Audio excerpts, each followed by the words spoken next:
नमस्कार साथियों, आज के अंक में आपका स्वागत है। मैं दिलबाग सिंह धनखड़। जैसे हम पिछले वीडियो में चर्चा कर चुके हैं कि केजरीवाल जी ने किस तरह से पब्लिक को भ्रमित करने के लिए 10 गारंटी एक उन्होंने लॉन्च की है।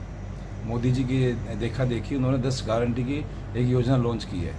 तो पिछली वीडियो में हम चर्चा कर चुके हैं कि किस तरह से केजरीवाल जी का एक भी सांसद नहीं है फिलहाल, और वे केवल 21 सीटों पर चुनाव लड़ रहे हैं। फिर भी इतनी बड़ी बड़ी वो घोषणाएं कर रहे हैं, गारंटी देने की बात कर रहे हैं। तो आज उन्हीं 10 गारंटियों में से, मुख्य 10 गारंटियों में से हम 2 गारंटी पर चर्चा करेंगे।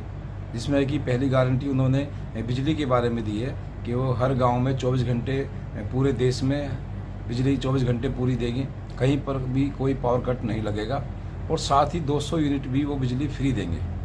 तो पहले हम इस गारंटी पर चर्चा कर लेते हैं। तो फिर दूसरी गारंटी है उनकी शिक्षा से संबंधित, उस पर भी चर्चा करेंगे। तो जैसे केजरीवाल जी ने बोला है कि भाई पूरे देश में हम बिजली की जो है कटौती नहीं होने देंगे, और पूरे देश में 24 घंटे बिजली देंगे, और साथ ही 200 यूनिट भी बिजली फ्री देंगे। तो इस पर मैं थोड़ा सा आप लोगों को ध्यान दिलाना चाहता हूँ। दिल्ली में केजरीवाल जी 2013 में पहली बार चुनाव जीतकर उन्होंने कांग्रेस के साथ, गठबंधन के साथ सरकार बनाई थी, लेकिन कुछ दिन बाद वो सरकार गिर गई थी।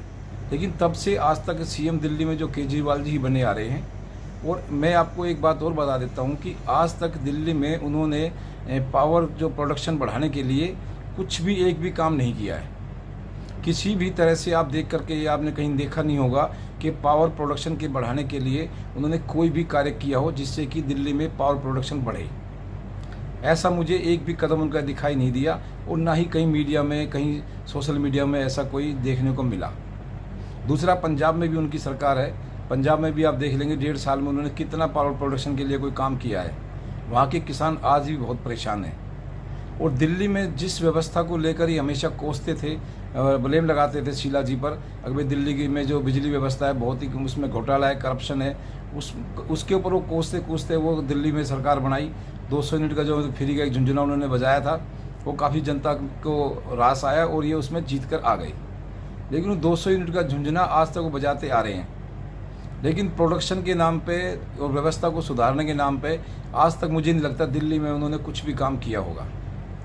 और रही जो 200 यूनिट बिजली की बात है, मैं आपको एक छोटा सा तथ्य और देना चाहूँगा कि ठीक है, झुग्गी झोपड़ियों में या जो छोटे मकान हैं उनमें 200 यूनिट में कंजप्शन में काम चल जाता है, लेकिन आज के समय में दिल्ली में 200 यूनिट एक परिवार के लिए बहुत कम है। ये उनका जो एक छोटा टारगेट है वो बहुत ही कम लोगों को कवर करता है। साथ ही जो छोटे दुकानदार हैं, बिजनेसमैन हैं, जिनका छोटा मोटा कोई व्यापार करते हैं, उनको बिजली बहुत महंगी पड़ती है। उनको बिजली इतनी महंगी पड़ती है कि जो घर में किसी को छूट मिलती है तो वो वहाँ उनको डबल देना पड़ता है। अब जो प्राइवेट बिजली, जो नॉन डोमेस्टिक जो कमर्शियल बिजली का चार्ज है, वो दिल्ली में 6 रुपये 8 रुपये से ज़्यादा, उसके साथ में टैक्सेस बहुत हैं। अगर 6 रुपये यूनिट भी आपके पास है तो आप उसको मान के चलिए कम से कम 10-11 यूनिट पर यूनिट के हिसाब से बिजली का खर्चा आपको पड़ेगा। अगर आपको वर्क जो लोड है वो 3 किलोवाट से ऊपर है तो वो जो आपका यूनिट का रेट है 8 रुपीज़ पर किलो उस पर हो जाएगा, पर यूनिट पे। तो जो 8 रुपये पर यूनिट अगर आपका यूनिट का चार्ज लगता है तो उस पर टैक्स वगैरह लगा के आप उसको 12-13 रुपये से ऊपर ही मान के चलिए, क्योंकि इस पर टैक्सेस बहुत तरह के हैं। और एक टैक्सेस इस पर बड़ा अजीब टैक्स लगा रखे है पेंशन का। पेंशन जो दिल्ली जो बिजली विभाग के कर्मचारी है, उनकी पेंशन का पैसा भी हम लोग, आप लोग उपभोक्ताओं की जेब से जाता है। आपने कई बार बिजली के बिल में देखा होगा पेंशन का भी एक उन्होंने कॉलम बनाया हुआ है। जब सरकार अपने कर्मचारियों को पेंशन तक भी नहीं दे सकती अपने फंड से, तो किस बात की ये मान लीजिए फ्री की योजना चला रहे हैं। तो एक तरफ से फ्री की योजना चला रही है, लेकिन दूसरी तरफ ये जो बिजनेस क्लास है या मीडियम क्लास है, उन लोगों का शोषण है।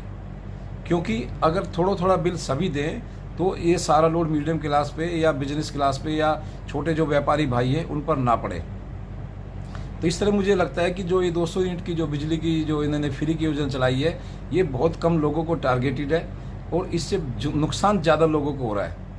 क्योंकि सरकार ये एक तरफ ये भी कहते हैं कि हम सबसे सस्ती बिजली लोगों को प्रोवाइड करा रहे हैं, लेकिन आप खुद ही आप देखेंगे बिजली का बिल उठाकर आप देखिए, उसमें बैक साइड में आपको बिजली के रेट दिखाई देंगे। कोई बिजली का रेट आपको यूनिट का रेट 2 रुपये के हिसाब से होगा, कोई 3 रुपये के हिसाब से, कोई 4 के, कोई 6 के, कोई 8 के। यानी कि आपको लगेगा बिजली एक ही है, एक ये डिस्कॉम से एक ही रेट में बिजली खरीदते हैं, लेकिन उसको इतनी वैरायटी में बदल कर प्रॉफिट कमाते हैं। और मज़े की बात एक और भी है, आज तक इन्होंने BSES का ऑडिट नहीं हुआ है, जो RTI के अंदर ये नहीं आई आज तक। कितनी बार डिमांड उठी है, ये खुद भी पहले बोलते थे सरकार में आने से पहले कि हम बिजली विभाग को भी RTI के अंडर लाएंगे, लेकिन आज तक 10-11 साल हो गए बिजली विभाग RTI के अंडर नहीं है। जबकि RTI के बड़े पक्षधर हुआ करते थे, RTI को बड़ा फेमस करके चलते थे, भाई RTI से इसके अंडर में इसको होना चाहिए। और मुझे पूरा भरोसा है कि अगर ये बिजली विभाग भी RTI के अंडर आ जाए तो जैसे जल बोर्ड में भी घोटाले निकल रहे हैं, ऐसे इसमें भी बहुत बड़े बड़े घोटाले निकलेंगे, क्योंकि सब्सिडी का पैसा इतना ज़्यादा जाता है इसमें, ये बहुत बड़ा एक घोटाला बन के निकल सकता है। तो इस तरह से, और ये मुझे लगता है कि जो 200 यूनिट की जो बात कर रहे हैं, ये टोटली एक पब्लिक को भ्रम में डालने वाली बात है। इससे कोई ज़्यादा बड़ा लोगों को बेनिफिट मिल नहीं रहा है, बहुत कम लोगों को इससे बेनिफिट हो रहा है। साथ ही दूसरी तरफ आपने देखा होगा, मोदी जी ने योजना निकाली है सोलर सिस्टम से जो आप बिजली प्रोडक्शन कीजिए, ये होती है स्कीम। इससे हमारे देश के लोग हैं, जो हमारा देश है आत्मनिर्भर बनेगा, ना कि हम फ्री की योजनाओं पर डिपेंड रहेंगे। अगर आत्मनिर्भरता की तरफ हमारा देश, हमारे लोग चलेंगे तो ये बहुत अच्छी एक सोच पहल होगी। क्योंकि सोलर पैनल एक बार अगर आप लगा लेते हैं तो 25 साल तक उसमें कोई खर्चा ही नहीं है। कंपनियां 25 साल तक की खुद की गारंटी लेती है। अगर एक बार आपने गवर्नमेंट से सब्सिडी लेकर के, अभी तो सुनने में आया गवर्नमेंट ने सब्सिडी भी 50% से ऊपर कर दी है शायद। अगर आप 3 किलोवाट का भी लगवा लेते हैं तो काफ़ी सस्ता आपको पड़ेगा और आपके घर की काफ़ी मैक्सिमम बिजली इसमें चल सकती है। मेरे आस पड़ोस में कई लोगों ने लगाया है और वो उनका बिजली का बिल्कुल फ्री हो गया है। जो 10-10, 12-12 हज़ार रुपये जिनका बिजली का बिल आता था, सोलर पैनल लगाने से काफ़ी लोगों को बहुत बेनिफिट मिल रहा है। और आजकल देख रहे हो गर्मी में छत भी कम तपती है उससे, क्योंकि थोड़ी बहुत तपत को तो वो सोलर पैनल भी कवर करते हैं। तो इस तरह से देखने में ये आ रहा है कि सोलर पैनल से हमारे देश को एक आत्मनिर्भरता और लोगों को एक थोड़ा अंदर भी एक आत्मनिर्भरता की भावना पैदा होती है। लेकिन जो 200 यूनिट बिजली फ्री देने की बात कर रहे हैं, ये सिर्फ कुछ नहीं है, ये पब्लिक को बेवकूफ़ बनाने की और भ्रम में पैदा करने वाली बात है। तो इस तरह से मुझे लगता है कि मोदी जी, ये जो केजरीवाल जी की जो पहली गारंटी है, ये बिल्कुल फेल है। इसको पूरा नहीं कर पाएंगे ये, क्योंकि जो आज तक दिल्ली में ही पूरा नहीं कर पाया जिस चीज़ को, वहाँ और इतने बड़े देश में, रूरल एरिया में तो मुश्किल, असंभव है एकदम। ये सिर्फ मुंगेरीलाल के हसीन सपनों के अलावा कुछ भी नहीं है। अब दूसरी बात उन्होंने की है कि भाई हम पूरे देश में, हर गांव में, हर मोहल्ले में सरकारी स्कूल खोलेंगे, शिक्षा में बहुत बड़ा ध्यान देंगे, शिक्षा मुफ्त देंगे। लेकिन मैं इनसे पूछना चाहता हूँ कि क्या हमारे देश में टोटल गाँव कितने हैं? हमारे देश में टोटल गांव जो है 6,40,930 हैं, यानी कि 6,40,000 से ऊपर हमारे देश में गांव है। क्या ये 6,40,000 स्कूल खोल सकते हैं? अब दिल्ली का ही देख लीजिए आप, दिल्ली में टोटल कितने गांव हैं? दिल्ली में करीब 360 से ज़्यादा गांव हैं, और कितनी दिल्ली में कॉलोनियाँ हैं। उसके हिसाब से दिल्ली में भी आज तक ये स्कूल पूरे नहीं दे पाए हैं। अभी इन्होंने देखा होगा कि हाई कोर्ट में भी एक मैटर चला हुआ है कि आज तक स्कूलों में बुक्स वगैरह प्रोवाइड नहीं करा पाए हैं, यूनिफॉर्म प्रोवाइड नहीं करा पाए हैं, और स्कूलों में हालत इतनी ख़राब है कि एक क्लास में 100 बच्चे बैठ रहे हैं। नॉर्थ की साइड में किसी भाई ने RTI लगाई थी, PI लगाई थी, तो कोर्ट में जवाब दिया था दिल्ली सरकार ने खुद कि हाँ, उनके स्कूलों में व्यवस्था ठीक नहीं है, पीने का पानी नहीं है। कई स्कूलों में तो क्लासेस केवल 2 घंटे ही चल पाता है, स्कूल केवल 2 घंटे में बंद हो जाता है, क्योंकि बच्चों को बैठने की जगह ही नहीं है वहाँ। तो आप खुद देखिए, जो 10 साल में इतनी व्यवस्थित दिल्ली में सब कुछ यहाँ इनके पास है, फिर भी दिल्ली में कोई स्कूल नहीं खोल पाए नया, ये कोई कॉलेज नया नहीं खोल पाए, और बात करते हैं कि पूरे देश में हम शिक्षा व्यवस्था बिल्कुल फ्री कर देंगे। तो ये आपको देख करके, सुनकर ऐसा लगेगा कि जैसे ये लोगों को बिल्कुल मूर्ख बनाने की बात है। लेकिन जनता काफ़ी समझदार है, जाग चुकी है कि पहले तो 1-2 बार बहकाए में आ गए, लेकिन लोग, मुझे लगता है कि अब ये चीज़ व्यवस्था चल नहीं पाएगी, क्योंकि लोग अब रिपोर्ट कार्ड देखते हैं। रिपोर्ट कार्ड के नाम पे बिल्कुल जीरो है। क्योंकि आपने दिल्ली में देखा होगा कि एक भी नया स्कूल नहीं खुला है 10-11 साल में। हाँ, किसी 2-4 स्कूलों पे इन्होंने, कुछ स्कूलों के ऊपर कमरे बढ़ाए हैं वहीं पर, लेकिन उसमें भी बड़ा घोटाला हुआ है। एक जो कमरा है, एक जो क्लासरूम है, वो करीब 25 लाख रुपए का इन्होंने बनाया है।